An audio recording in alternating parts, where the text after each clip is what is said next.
Okay, we're going to take a look at the discriminant. The discriminant is a quick process to tell us how many answers or how many solutions, or in terms of a graphical representation, how many roots there are to a quadratic equation. We'll give you graphical representations of this. You have one of three scenarios when you work with one. You have a scenario like this, which has zero solutions, or the common term is roots, so I'm going to use roots for this, okay? So 0 roots. Okay, that's the first one in black. You can have where the x-intercept is the vertex. You have a scenario like this, which would have 1 root. And finally, you can have a scenario like this. And the direction of opening is not important here. I'm just kind of trying to fit it all in the same graph, where you have 2 roots. In other words, you have 2 solutions to a quadratic. So you get none, 1, or 2. With a discriminant, we don't actually need the graphical representations. We can use algebraic representations, which just means using our numbers or quantitative information to solve this.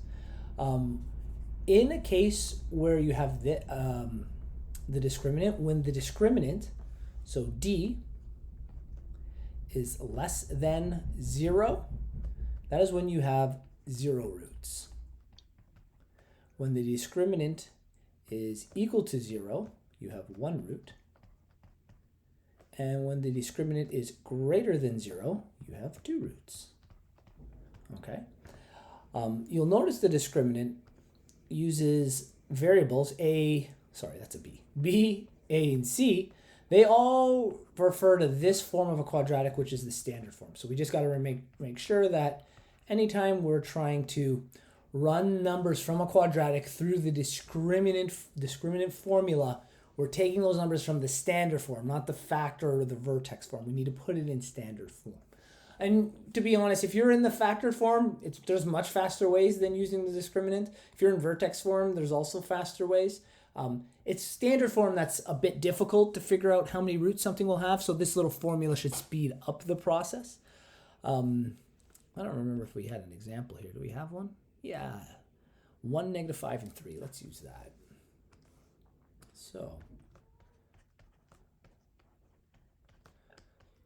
So we have a quadratic written out here. Our A value, we got to point out, is the coefficient, which is actually a 1. It's kind of hidden there. Our B value is -5, and our C value is 3. So if we were to put this through the discriminant is equal to B squared. So in this case, that's -5 squared. Subtract 4. A is 1. And C is 3. Well, you end up here with -5 squared is 25. Subtract 4 times 1 is 4 times 3 is 12. And at this point, I don't actually care what the value is. I really just need to know, do I have a positive value, a 0, or a negative value? I know I have a positive value. That's all that's key here. Technically, it's 13, the positive value, which means that this has 2 roots. Okay, so we've got a good example of something with 2 roots. Let's add a page in here. What's another one here? 1, -3, 2. We have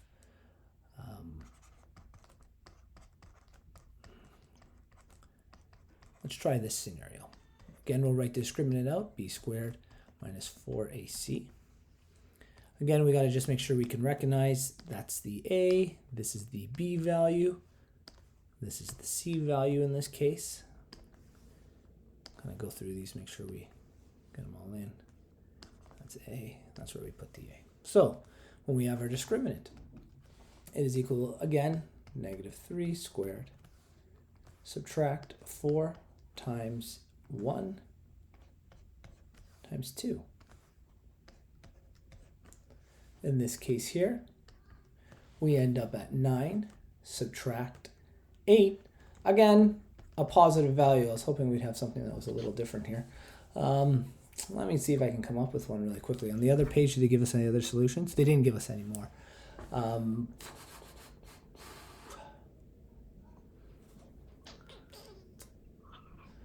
We had one a second ago. I feel it was this. Squared minus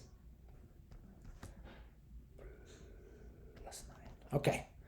I believe this is another one. So let's call this example 3. I'm going to put this through the discriminant. Discriminant is equal to -6 squared, the 1 value, and the 9 value. Yes, that works perfect. -6 squared is 36. Subtract 4 times 1 is 4, or -4. And -4 times 9 is 36. In this scenario, we end up at 0. And I'm not sure if you recall this specific one, but this is one where the vertex was on the x-axis. So let's go back. We have x squared minus 6x plus 9. And if you take a look, our vertex has only one solution to it. The other two questions we dealt with, 1, -3, 2, x squared, -3x plus 2. That one had two solutions. Okay, we didn't actually solve what they were, but we saw there's 1, 2 intercepts. And finally, on the previous page, we had 1, -5, 3. 1, -5, 3. That one also had two solutions. Okay, I'll come up with a scenario here where we finally have one that has no solutions.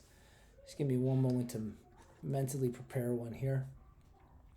Let's go x squared minus x plus 9. Okay. If we put the discriminant here, we end up with -1 squared, subtract 4 times 1 times 9, which gives us 1, subtract 36, which gives us -35. But again, what's important is it's a negative value, which means we have 0 roots to this question. Okay, and this one here I should have wrote we had 1 root, and this one here we had 2 roots. We showed 2 roots, we showed 1 root. Let's show this one, 1, 1, positive 9. If we take a look at the quadratic we're about to put up here, 1, I think I said -x plus 9. You'll notice this quadratic has a vertex above the x-axis and opens upwards. Therefore, it has no roots. There are no x-intercepts to this specific question.